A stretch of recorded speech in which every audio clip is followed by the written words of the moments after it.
व्यक्ति इस दुनिया को समझना तो चाहता है, लेकिन दुनिया के अनुसार न समझ के अपने अनुसार समझना चाहता है। दुनिया कैसी है, इस संबंध में वह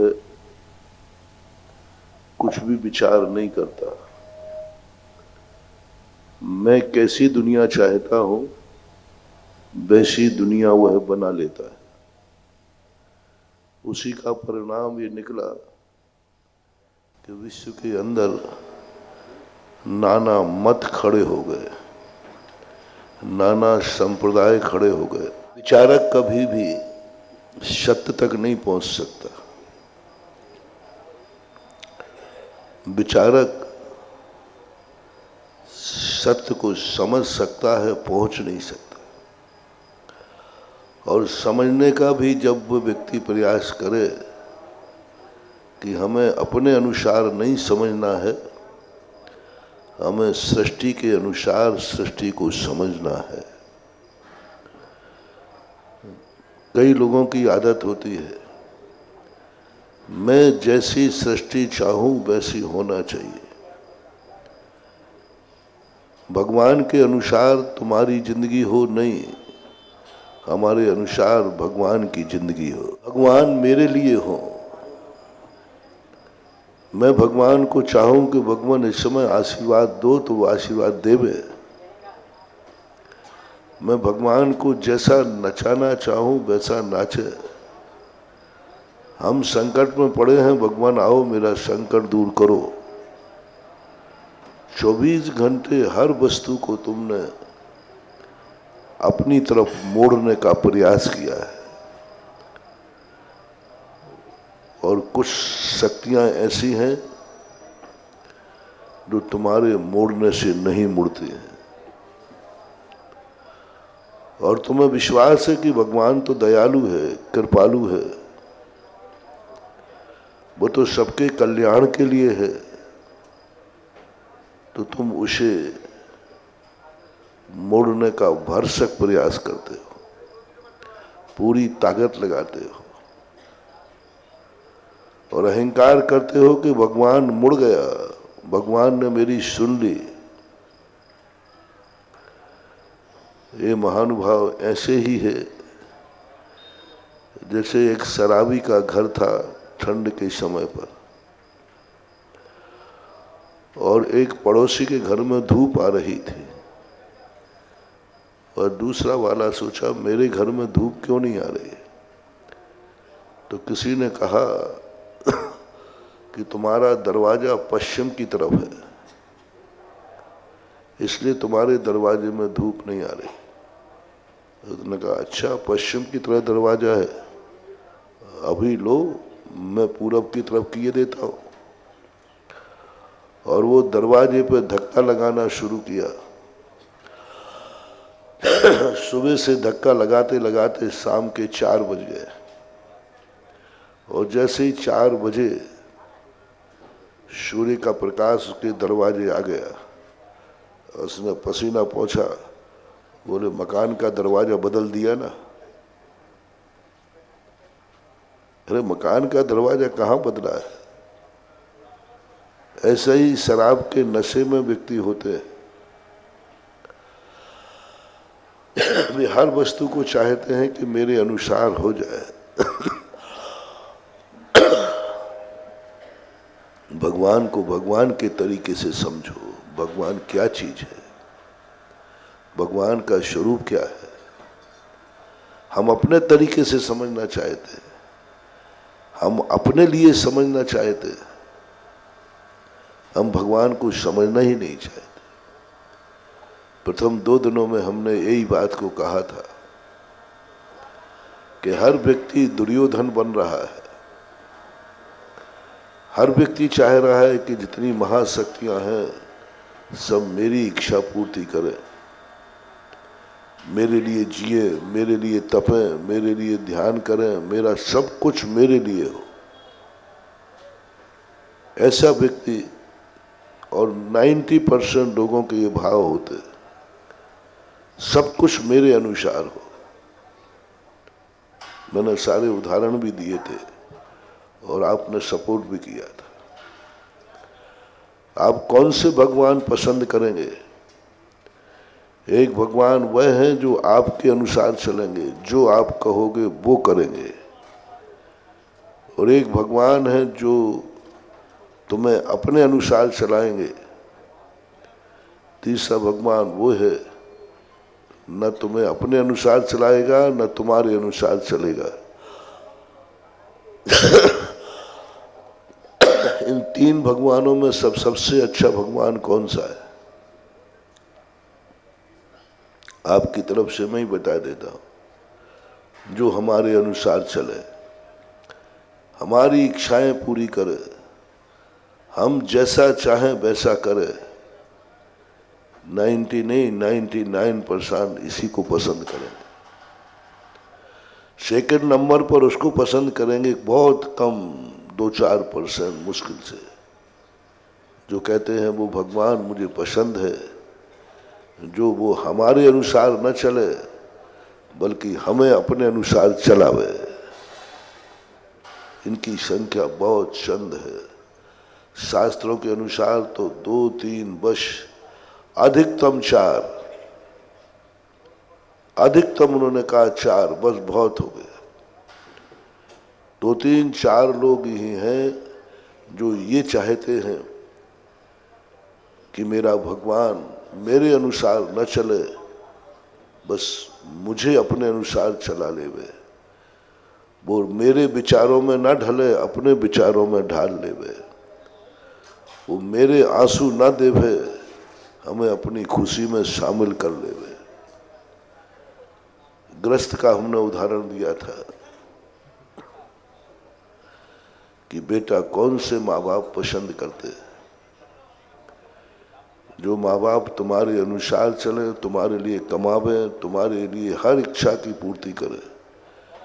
दूसरा वह पिता है जो कहता है कि नहीं बेटा मैं तुम्हारे अनुसार नहीं चलूंगा, तुम्हें मेरे अनुसार चलना है, मेरी इच्छा पूर्ति करना है। तीसरा पिता वो है जो कहता मुझे कुछ लेना तुम जानो, तुम्हारा काम जाना है, हमसे तुमसे कोई मतलब ही नहीं, ना हम तुम्हें अपने अनुसार चलाएंगे ना हम तुम्हें। तो सारी दुनिया वो पहले नंबर का पिता पसंद करेगा। हर संबंध यही है, हर संबंध यही है, भाई भाई का भी यही है।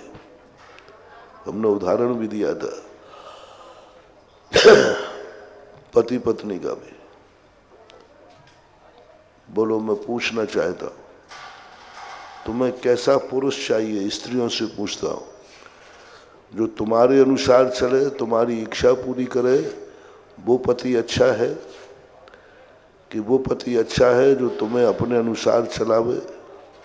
या वो पति अच्छा है न तुम्हें अपने अनुसार चलावे न तुम्हारे अनुसार चलावे?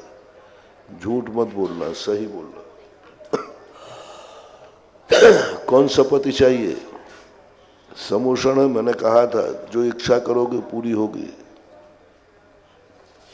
पहले दिन का प्रवचन याद करो, मैंने कहा था ये समोषण है, कल्पद्रुम है। कौन सा पति चाहिए? कैसा पति होना चाहिए? अंदर की बात बताओ। एक नंबर का, जो मेरे अनुसार चले, हाथों पे आम जमावे, जो मैं चाहूं तुरंत, कोई देर नहीं, आकाश के तारे चाहूं लाके तोड़ देगा। ये पसंद करोगे तुम। अब श्रीमान जी से तो पूछने की जरूरत है ही नहीं, तुम कौन सी पत्नी पसंद करोगे?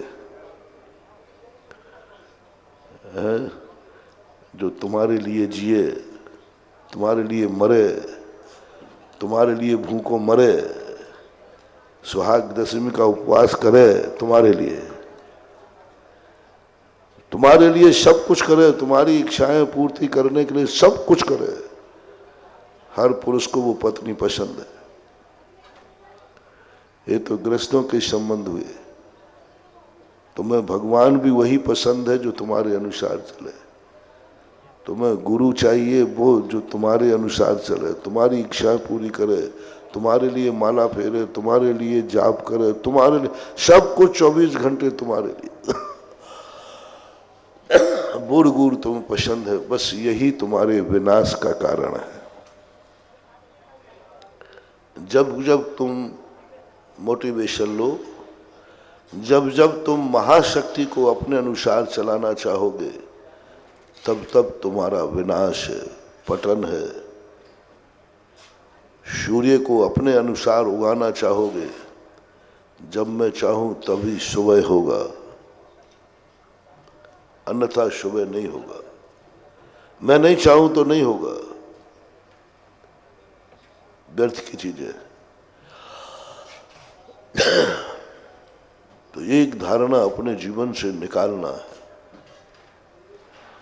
कि हमें ये दुनिया विचारों की दुनिया नहीं बनाना है, हमें ये दुनिया विचारों में नहीं खोना है। कई लोग कहते हैं महाराज उनका विचार अलग है, तुम्हारा विचार अलग है। नहीं, ये विचारक दुनिया को खत्म कर देंगे, भटका देंगे, विनाश कर देंगे। क्योंकि विचारक कभी भी दुनिया को दुनिया की दृष्टि से नहीं देख पाएगा, अपनी दृष्टि से देखेगा, अपने लिए देखेगा। वो भगवान को कभी समझ ही नहीं सकता।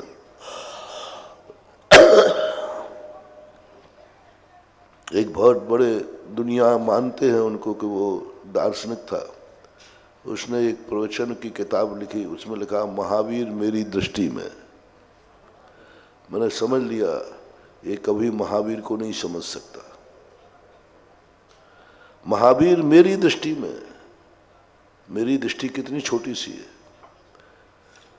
बल्कि ये बोलना चाहिए था महावीर की दृष्टि में मैं महावीर की दृष्टि में क्या हूं, बस इतना ही अंतर है। महानुभाव, मिथ्या दृष्टि सम्यक दृष्टि में इतना ही अंतर है,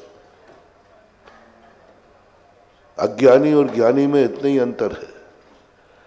अज्ञानी गार्जियन को अपनी दृष्टि अनुसार चलाता है, अपने दृष्टि अनुसार समझता है, और ज्ञानी गार्जियन के अनुसार अपनी जिंदगी संभालता है। जब जब तुम्हें ये भाव आए महावीर मेरी दृष्टि में, समझ लेना आप ऐसे विचारक हैं, स्वयं का नाश होगा, तुम्हारा अशुभ शुरू हो गया, विनाश होगा, दुर्योधन जैसी गति होगी, शकुनी मामा जैसा षड्यंत्र होगा, तुम्हारा गुरु शकुनी मामा होगा, तुम दुर्योधन होगे। वो तुम्हें सिखाएगा दुनिया को अपने अनुसार चलाओ,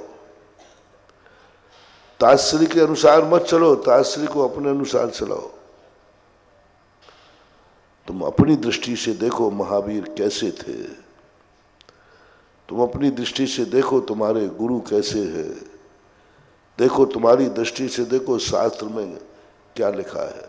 तुम अपने विचार, कभी विचारक मत बनना। विचारक बनाऊंगा,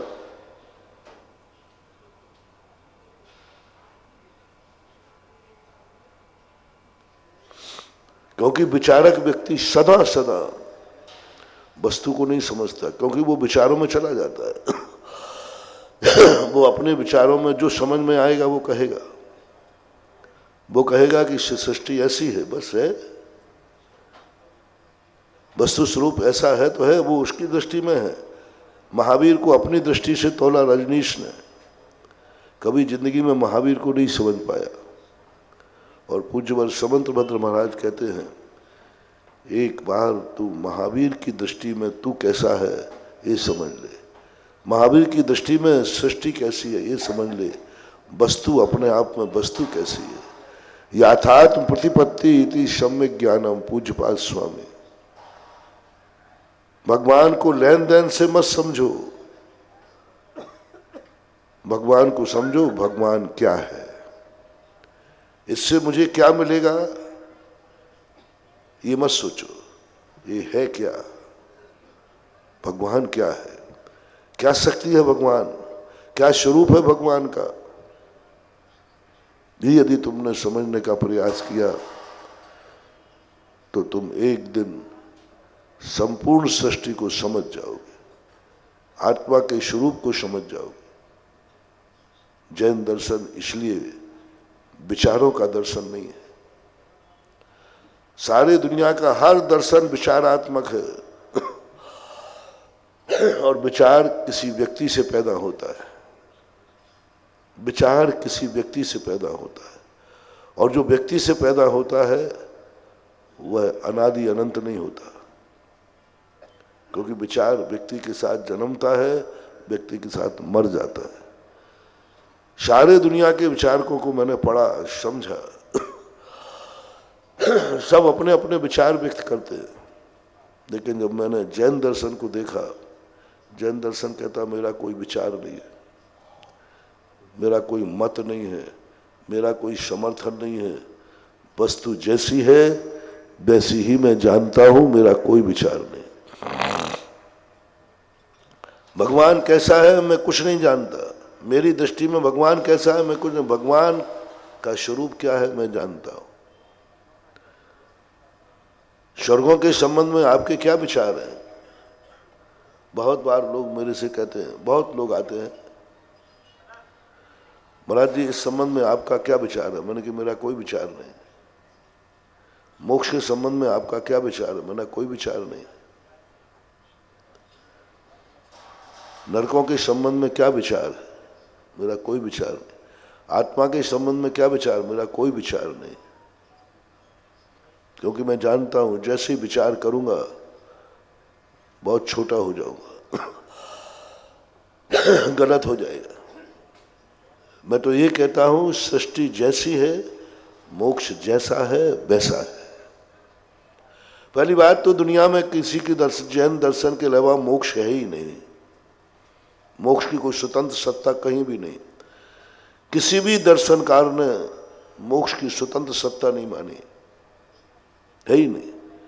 न उनके यहाँ मोक्ष का स्थान है, न मोक्ष की सत्ता है, और मोक्ष कहाँ है कैसा है ही नहीं। बस उनमें तो एक ही महाशक्ति है, उसमें विलय हो जाओ। जैसे नदियां समुद्र में मिल जाती हैं, बस खत्म, यही मोक्ष है। नदी समुद्र में जाके मिल गई, यही मोक्ष है। जहां से निकला था पानी वहीं मिल जाओ। पानी कहां से बरसता है? पानी कहां से बरसता है? समुद्र में से भाप बनता है, भाप बन के आकाश में जाता है, आकाश से नदी में जाता है, नदी से पुनः चला गया। इसी का नाम मोक्ष है, इसी का नाम मोक्ष है। तुम भगवान के ब्रह्म स्वरूप से अलग हो जाओ, हो जाओ अलग। थोड़ा ऊंचे उठो, फिर नीचे गिरो, एक खाई मिल जाए तो बह जाओ, जाके पुनः वहीं चले जाओ। क्या है ये? तमाशा है, नाटक है, मनोरंजन है। एक व्यक्ति को अलग किया अपनी शक्ति से और उससे कहा तपो, तपस्या करो, ऊंचे उठो, और बहुत ऊंचे उठने के बाद उनसे कहा गिरो।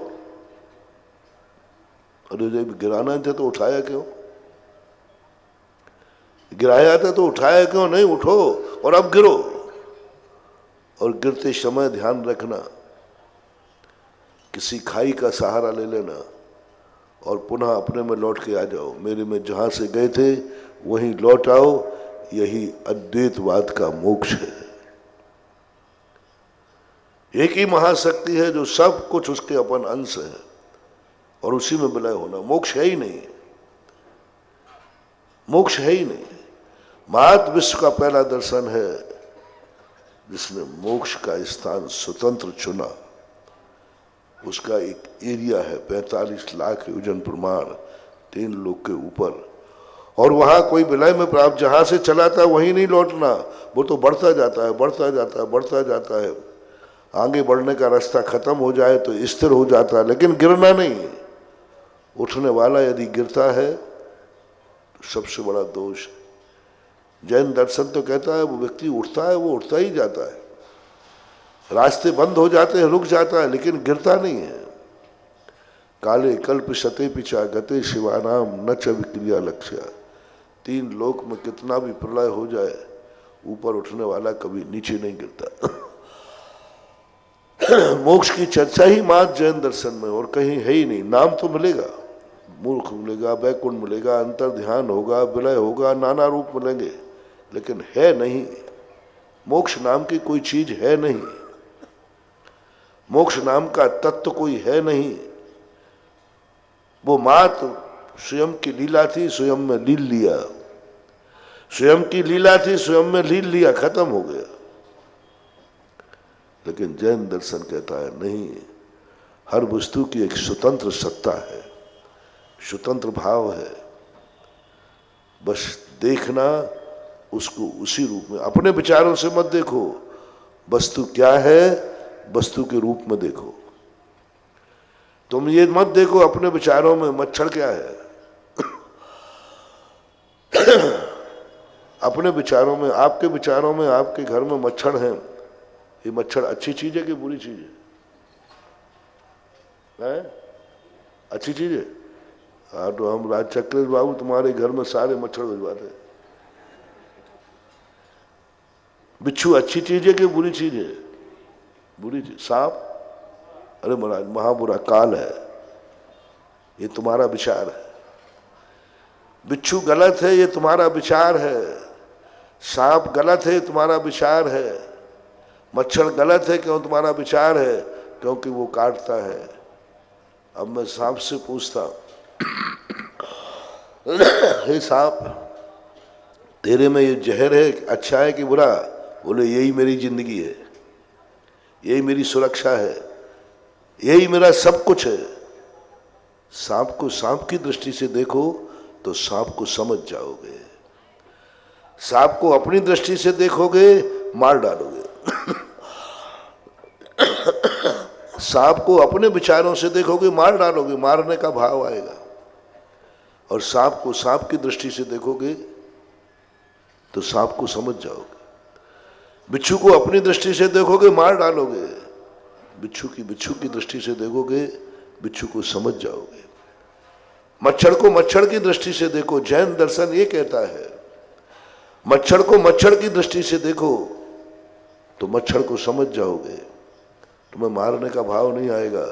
बोले तो मच्छर का नेचर है, स्वभाव है, यही तो उसकी जीवन है, यही तो उसकी खुराक है, वही तो जिंदगी है। आप अपने विचारों से क्यों तौलते हो? जितने ये सुधारवादी होते हैं, ये क्यों सत्य तक नहीं पहुंच पाते? क्योंकि हर दृष्टि को अपने विचारों से देखते हैं।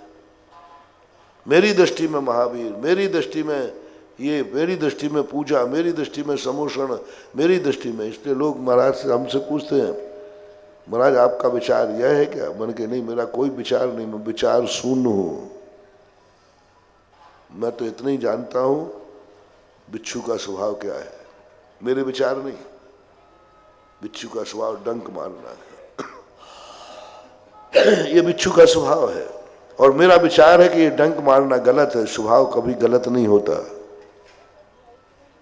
लेकिन हम स्वभाव स्वीकार करें ना, तब हमें तो वो डंक मारना विभाव लग रहा है, बुरा लग रहा है। और बिच्छू कहता है डंक मारना मेरा स्वभाव है। स्वभाव कभी बुरा नहीं होता, कभी बुरा नहीं होता। स्वभाव कभी बुरा होता ही नहीं है। और हम स्वभाव को बुरा मानते हैं अपने विचारों से, अपनी दृष्टि से। मुझे काटता है इसलिए मारो इसको, तुम हत्यारे हो जाओगे अपने विचारों से। जब जब जो अपने विचारों से दुनिया को देखा, मिथ्या दृष्टि हो गया, अज्ञानी हो गया और इतना खतरनाक हो गया कि वो सारी दुनिया को मार डालेगा जिस दिन उनके विचार में आ जाएगा ये दुनिया बुरी है।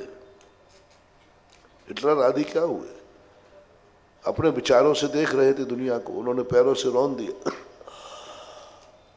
मांसाहारी क्यों मर जाता है? मांसाहारी वो अपनी दृष्टि से देखता है कि ये मुझे खाने की वस्तु है, भूख मिटेगी, ताकत आएगी, मार डालता है अपने विचारों से। अपने विचारों से मछली को देखेगा तो तुम मार कर खा जाओगे, और मछली के हिसाब से यदि मछली को देखोगे तो मछली का ज्ञान तुम्हें हो जाएगा, मारने का भाव नहीं आएगा। महावीर स्वामी यही बात सबसे बड़ा जोर देते हैं वस्तु सहावोधम, वस्तु को वस्तु की दृष्टि से देखो, तुम सच्चे ज्ञाता बन जाओगे, ज्ञायक स्वभावी बन जाओगे। वस्तु को देखो, ये वस्तु कैसी है, तुम कौन होते हो अच्छा बुरा कहने वाला, ये पेंसिल ठीक नहीं है, तुम कौन होते हो, ये तुम्हारा विचार है। जैसे अभी मैंने कहा बिच्छू गलत है, ये तुम्हारा विचार है। वस्तु स्वरूप क्या है? जिस दिन तुम कहोगे बिच्छू का डंक मारना स्वभाव है और स्वभाव कभी बुरा नहीं होता, बिच्छू आपको काट भी लेगा तो आपको बुरा नहीं लगेगा क्योंकि इसका ये स्वभाव है। आप लोग देखते ना, घर में कई लोग बहुत बुरा बोलते हैं, गालियां भी देते हैं, कोई बुरा नहीं मानते। अरे वो तुम्हें गाली दे रहा है, बोले उसका स्वभाव है, स्वभाव है। क्या गजब की जैनाचार्यों ने कहा, तुम्हारा क्रोध, तुम्हारी मान, तुम्हारी कसाय शांत हो जाएगी बस तुम सामने वाले के नेचर को समझ जाओ। अब वो गाली दे रहा है, बाप है गाली दे रहा है, कोई नहीं सुन रहा है, सब घर में मस्त है, कोई को फीलिंग नहीं हो रही है। अरे भाई वो 1 घंटे से गालियां बक रहा है, बोलो ना, उसका स्वभाव। अब बुरा नहीं लगता, बुरा लगेगा ही नहीं क्योंकि उसका स्वभाव है, नेचर है। ये महावीर ने कला दी। महावीर ने कहा है तुम्हें बिच्छू काट लाएगा तुम्हें बुरा नहीं लगेगा क्योंकि तुम्हारे मन में आएगा इसका बेचारे का स्वभाव है। हम लोग समता कैसे धारण कर लेते हैं? आप लोग क्यों बौखला जाते हो? क्योंकि आप लोग विचारक हो। आप अपनी दृष्टि से देख रहे, इसने मुझे गाली दी है, ये मेरा दुश्मन है। अब देखना, आपको दुश्मन जब आपको गाली देता आपको बहुत बुरा लगता है, मरने मारने का भाव आता क्योंकि दुश्मन है। हम लोग भी कोई पाषाण के नहीं हैं, हम लोग भी आत्मा है, हम भी गाली सुनते हैं, हम लोग गुस्सा नहीं आता। क्यों? हम लोग क्या जानते हैं ये कौन है? अच्छा अच्छा, ये तो मेरा दुश्मन है। अब उसको कितनी गाली देने दो, हमारा मन क्या कहेगा? ज्ञान, महाराज वो गाली दे रहा है दुश्मन उसका स्वभाव है क्योंकि वो दुश्मन है। अब क्या करेगा? क्योंकि उसका स्वभाव है, दुश्मन है। दुश्मन गाली नहीं देगा तो क्या प्रशंसा करेगा? इसलिए उसका स्वभाव है। अब हमें क्रोध नहीं आएगा, वो कितनी गाली देता जाए, क्योंकि स्वभाव है। मैंने जान लिया ना, दुश्मन का स्वभाव है, वो गाली ही देगा। थक जाता है हर व्यक्ति का। समझो, आप सांप को देख के भी नहीं मारोगे, बिच्छू को आपके पास आएगा आपको काट लेगा तो नहीं मारोगे, बोले उसने कोई गलती नहीं की, वो तो उसका स्वभाव है। और हम अपने विचारों से आज हम धर्म को इसलिए नहीं समझ पा रहे हैं, आज हम देवादिदेव भगवान को इसलिए नहीं समझ पा रहे हैं कि हम भगवान को अपनी दृष्टि से देख रहे हैं। भगवान को भगवान की दृष्टि से देखो। बहुत सरल उदाहरण है, बिच्छू को बिच्छू बन के देखो तो पता चल जाएगा कि ये डंक अच्छा है या बुरा है। पता चल जाएगा डंक अच्छा है। थोड़ा बिच्छू बन जाओ थोड़ी देर के लिए, भगवान बन जाओ थोड़ी देर के लिए, भगवान बन जाओ, गुरु बन जाओ, जो तुम्हें बनना है। एक बार एक व्यक्ति ने कहा, बोले महाराज जी हमें हमारे अनुसार कोई मुनि बने तो हम मुनि धर्म को मानने को तैयार हैं। मैंने कहा तेरे अनुसार के आगम के अनुसार, भगवान के अनुसार? नहीं, मेरे अनुसार मुनि बने, मैंने आगम पढ़ा है मेरा विचार है। मैंने कि बस उसने बताया मुनि का स्वरूप।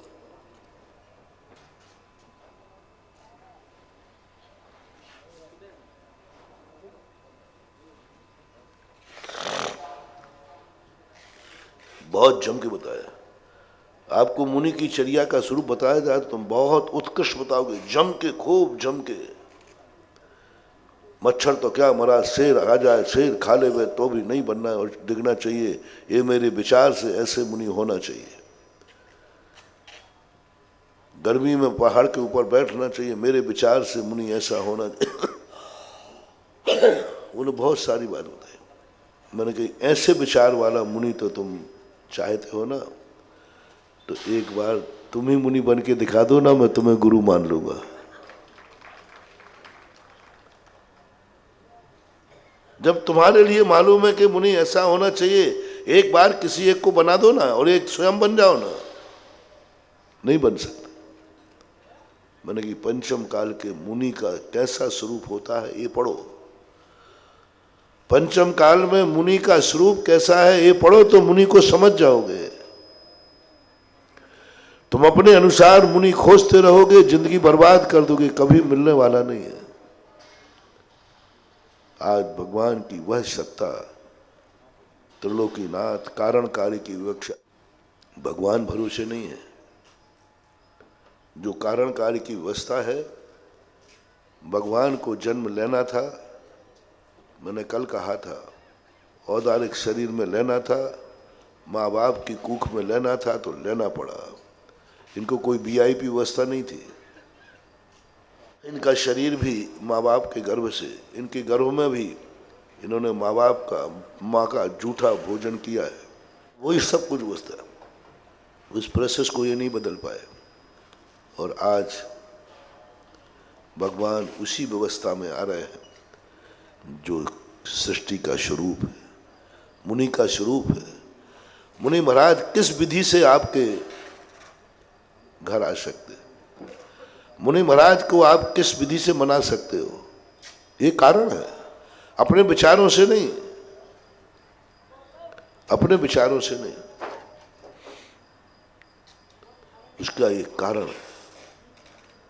साधु हर चीज का आशीर्वाद देता है, हर चीज का आशीर्वाद देता है, कोई चीज नहीं, बस साधु के अनुसार चलो।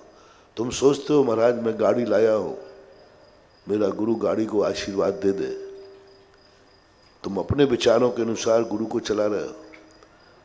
गुरु अहिंसक है। अब देखना, गुरु अहिंसक है, वो गाड़ी को आशीर्वाद कैसे दे दे? वो तो परिग्रह है, हिंसा का साधन है। जो गुरु को समझने वाला है वो गुरु से कहता है, गुरु महाराज हमें गाड़ी की जरूरत थी, गाड़ी चाहिए तो मैं क्या करूं? मैं नहीं महाराज आपसे नहीं कर, बता रहा हूं, बस एक आशीर्वाद दे दो ना, गाड़ी को नहीं। देखना गुरु को समझने वाला, जिससे महाराज इस गाड़ी से किसी भी जीव की हिंसा ना हो, ये आशीर्वाद दे दो। तुम गाड़ियों से आशीर्वाद क्यों लेते हो? आप गाड़ी खरीदने के बाद मेरे से आशीर्वाद क्यों लेते हो ये बताओ। महाराज एक्सीडेंट नहीं हो जाए, मर नहीं जाऊं,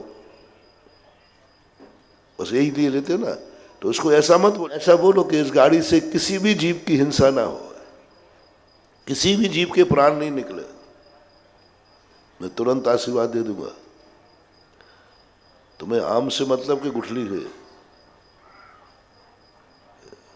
लोग मेरा वीडियो बना लेंगे, महाराज गाड़ी को आशीर्वाद दे रहे थे। आजकल के कलयुग के महाराज गाड़ी को आशीर्वाद दे रहे थे, स्वयं गाड़ी में नहीं बैठते हो, गाड़ी का आशीर्वाद दे रहे थे। FIR दर्ज हो गई, सब में चर्चा का विषय बन गया। हर व्यक्ति कह रहा नहीं गाड़ी को आशीर्वाद देना महाराज का गलत है। मालूम गाड़ी में कितने जीव मरते हैं, ये गलत किया महाराज ने, ठीक नहीं किया, अच्छा नहीं किया, सब में चर्चा हो गई। जांच बैठी, कमिश्नर बैठा, CBI बैठी, पता किया जाए महाराज ने गाड़ी को आशीर्वाद क्यों दिया। महाराज के पास आए, पूछताछ हुई, महाराज जी आपने आशीर्वाद क्यों दिया? बोले मैंने दिया ही नहीं। बोले आपका वीडियो है। वो वीडियो सही था कि गलत था? सही था। आपका वीडियो है महाराज, आप गाड़ी को आशीर्वाद दे रहे हैं, देखो ये गाड़ी खड़ी, आशीर्वाद है आपका, ये सब मन के वीडियो सही है। ये वीडियो सही है कि नहीं? बिल्कुल सही है। तो आपने गाड़ी का आशीर्वाद दिया? बोले नहीं दिया। वीडियो सही है, सब कुछ सही है, लेकिन मैंने गाड़ी का आशीर्वाद नहीं दिया। तो फिर ये क्या है? मैंने तो ये दिया है, इस गाड़ी से किसी भी जीव की हिंसा ना हो, तो अहिंसा का आशीर्वाद दिया है। अब वीडियो में वो अहिंसा अभिप्राय आएगा कि गाड़ी आएगी? बस यही हो रहा है दुनिया में। लोग वीडियो कहते हैं कि गाड़ी को आशीर्वाद दे रहे हैं, ये सत्य नहीं है। सत्य ये है कि हम अहिंसा को आशीर्वाद दे रहे हैं, और अहिंसा को आशीर्वाद देना कोई पाप नहीं है।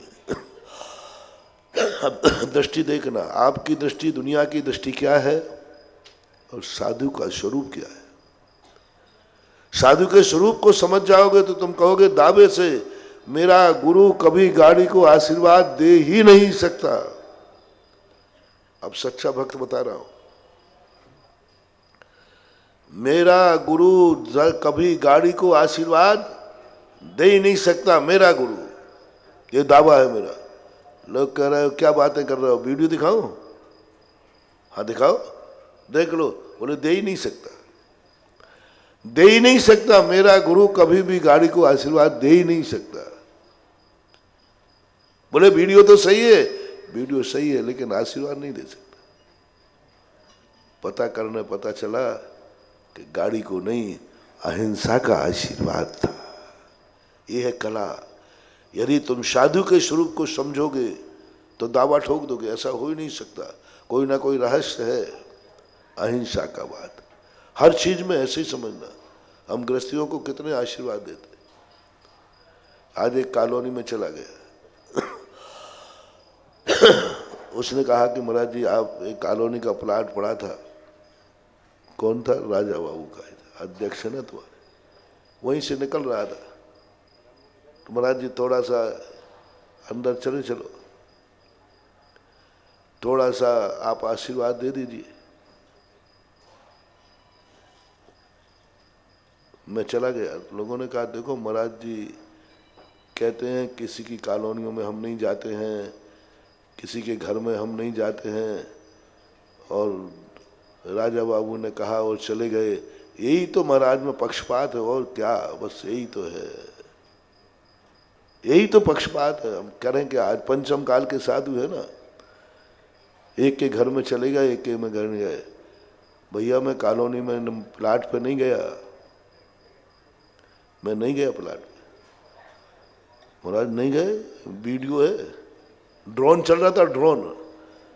सबसे बड़ी आफत हमें है कि हम कभी किसी चीज को मुकर ही नहीं सकते, क्योंकि 1 2 3 4 5 6 कैमरा तो यहाँ लगे, और जहां जाता हूं वहीं कैमरा लगे, और ड्रोन और उड़ा देते हो। अब महाराज जी आपके ड्रोन में है, आपके कैमरों में है, आप उस प्लाट पे गए हैं, आप गए हैं, बोलो ये कैमरे गलत है क्या? नहीं, कैमरे तो गलत नहीं है, लेकिन मैं प्लाट पे नहीं गया, मैं गए नहीं प्लाट पे, तो ये कैमरे गलत है क्या? नहीं, कैमरे सही है। अब बोलो कैसा है? यहां है जैन दर्शन। बस कैमरा सही है, फोटो सही है, लेकिन मैं प्लाट पे नहीं गया, मैं प्लाट देखने नहीं गया, मैं प्लाट बेचने नहीं गया, मैं राजा बाबू के प्लाट पे नहीं गया। महाराज रजिस्ट्री देख लिया, यही प्लाट है राजा बाबू का, मैं नहीं गया राजा बाबू के प्लाट पर, मैं उसके कहने पर भी नहीं गया। फिर काहे के लिए गए थे? गए तो थे? नहीं नहीं, मैं उसके लिए नहीं गया था, मैं तो अपने बच्चों की व्यायामशाला बनवाने गया था।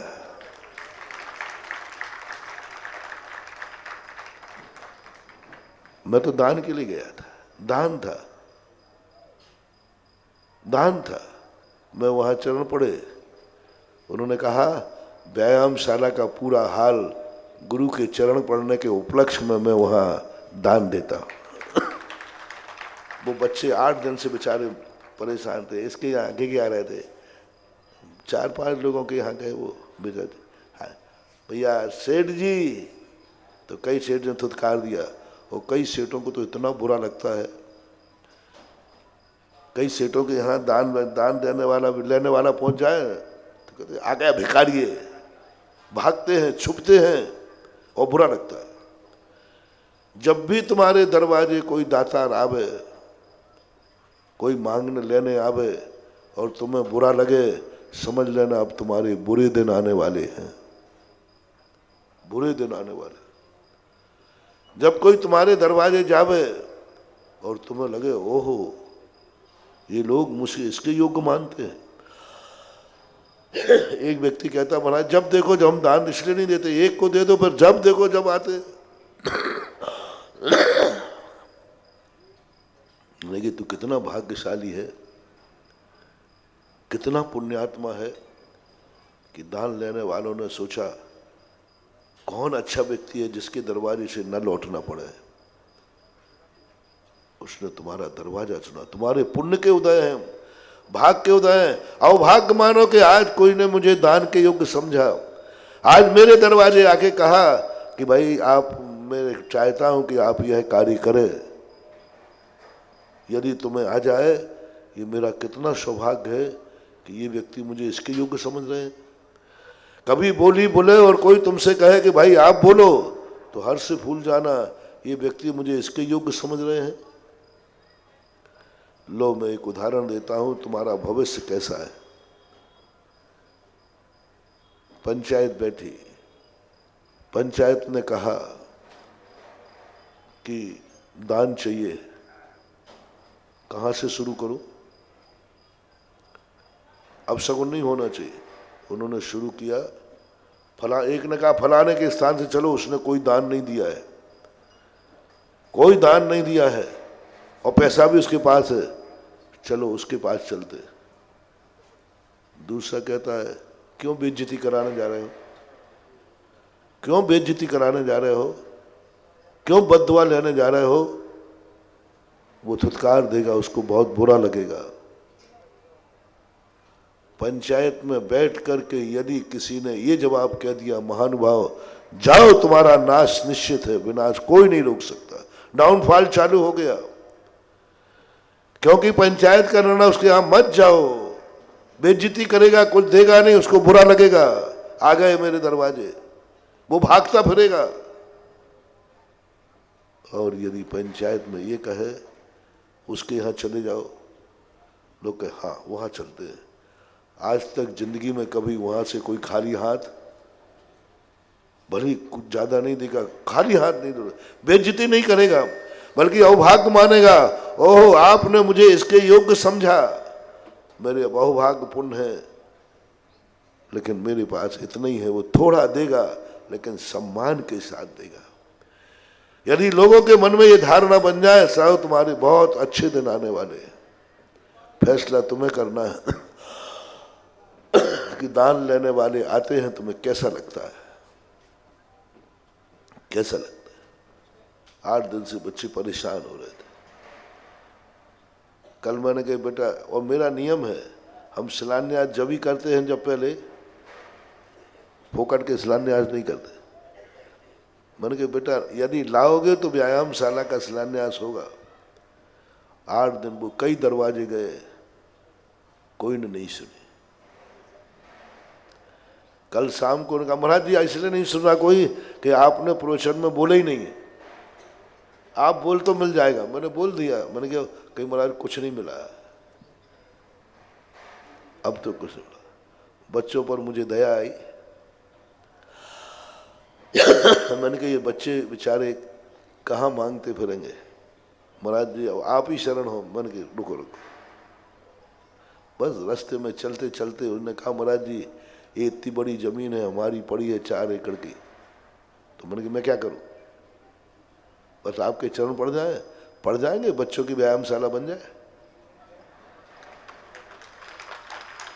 उन्होंने कहा बन जाएगी। बोलो हम राजा के प्लाट में गए थे कि बच्चों की व्यायामशाला बनाई, वो बोलते नहीं हो, बच्चों की व्यायामशाला बन गई। और जो बच्चों की व्यायाम, जो साधु के जाने पर इतना खुश हो जाए,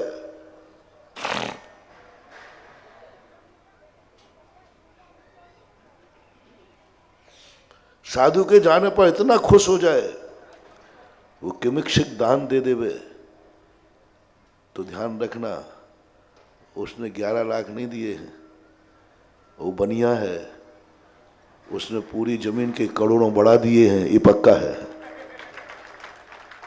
क्योंकि अब तो वो वैसे ही बढ़ गया, क्योंकि उसको पता चल गया, सारी दुनिया को पता चल गया कि यहां महाराज के, फिर उसकी कीमत, दोनों हाथ में लड्डू। मेरा काम क्या हुआ? बच्चों की व्यायामशाला। और उसका काम क्या हुआ? महाराज अब देखता हूं, अब अनमोल हो गया। यह है वस्तु स्वभाव। तुम साधु की दृष्टि से देखोगे, महाराज मेरे यहां भी प्लाट में पाड़ दो ना चरण, हाँ पाड़ दो, पाड़ देता हूं, आगे मत बोलना महाराज जी, वो आगे ही तो बोलना है, बाकी और क्या क्या है। हम क्रिया देखते हैं, हम अभिप्राय नहीं देख पाते। क्रिया देखते हैं कि गाड़ी को आशीर्वाद दिया, आशीर्वाद का भाव नहीं देख पाए कि अहिंसा को आशीर्वाद दिया। दुनिया देख रही है कि महाराज प्लाट पे पहुंच गए लेकिन ये नहीं देख पाए कि प्लाट पे नहीं पहुंचे हैं, व्यायामशाला बच्चों के। तुम हर कार्य में यही समझना, साधु को अपने स्वरूप से मत गिरने दो, तुम्हारा भी काम हो जाएगा और साधु का भी काम हो जाएगा। दुनिया क्या देखती है? बस दुनिया ऐसे ही है, अपनी दृष्टि से देखती है, वीडियो देखती, कैमरा देखती है, लेकिन अंदर की चेतना नहीं देखती कि इसकी अर्थ क्रिया क्या है, प्रयोजन क्या है, वो नहीं समझ पाती और परिणाम होकर के और भटक जाते हैं। इसलिए कारण कार्य की विवक्षा में आज तीर्थंकर प्रभु महाशक्तिमान कारण को स्वीकार करने के लिए कैलाश पर्वत से नीचे की तरफ आने लगे।